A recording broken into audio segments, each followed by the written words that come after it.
Did you know that acupuncture was first recorded a few hundred years before the Common Era?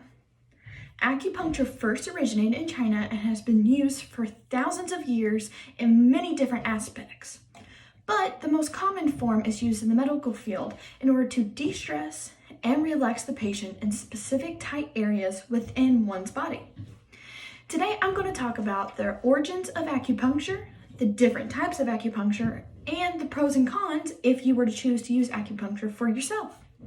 So to begin, where and how did acupuncture begin? Where did it start at?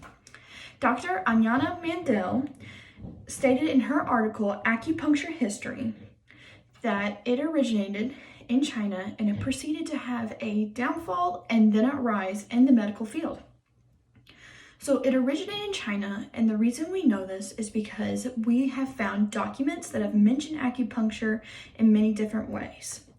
An example is in the tomb of Ma Wangdui's tomb that was founded in 198 BCE, that it has references of the meridians within a human body.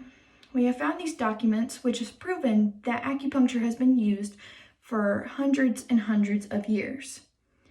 So it has had a decline and a rise in history because since this is a 17th century tradition, it is considered irrational when it came into the 20th century, and many people began to become superstitious within this. So within the 20th century, Western medicine overruled this, and it was outlawed in China in 1929. The communist government in 1949 actually revived this traditional form of medicine, which included acupuncture and a couple of other medicines.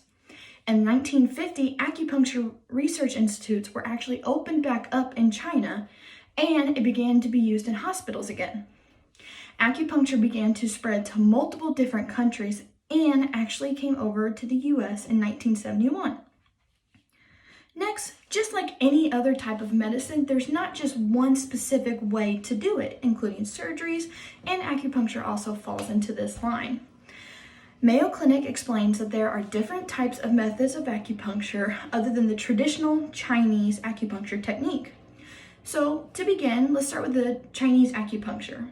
Traditional Chinese medicine explains that acupuncture as a technique for balancing the flow of energy or life force. This is known as Qi, spelled Qi or Chi. This is believed to flow through pathways or the meridians in your body. You insert a needle in specific points along these meridians throughout the skin and different places within a body, and the acupuncture practitioners believe that the energy flow will rebalance and de-stress your body.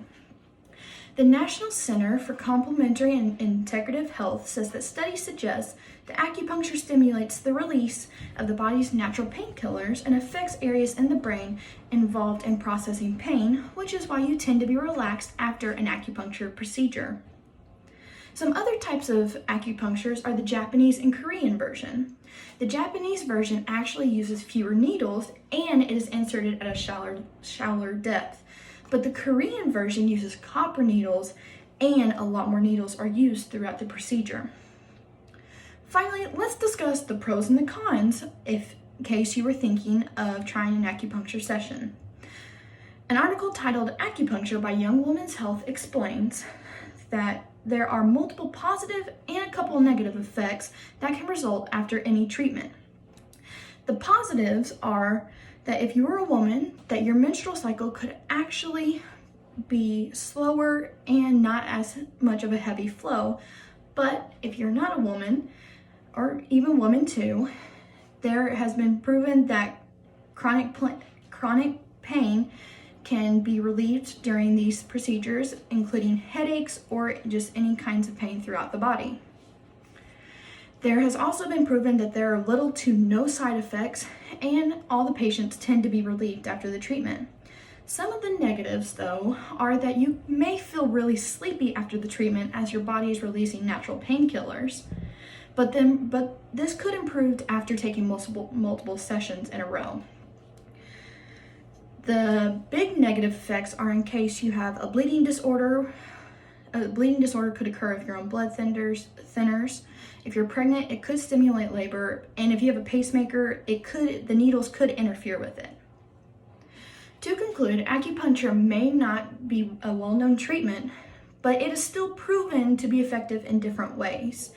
No matter what type of acupuncture you try, including the traditional Chinese or the copper version of the Korean, it could help you in many different ways with any kind of pain that you are having within your body. The next time you are sitting down and begin to have sharp muscle pains within your body, just remember that the 1,000-year-old acupuncture treatment could potentially help relieve the tensions and stress within your own body. Thank you.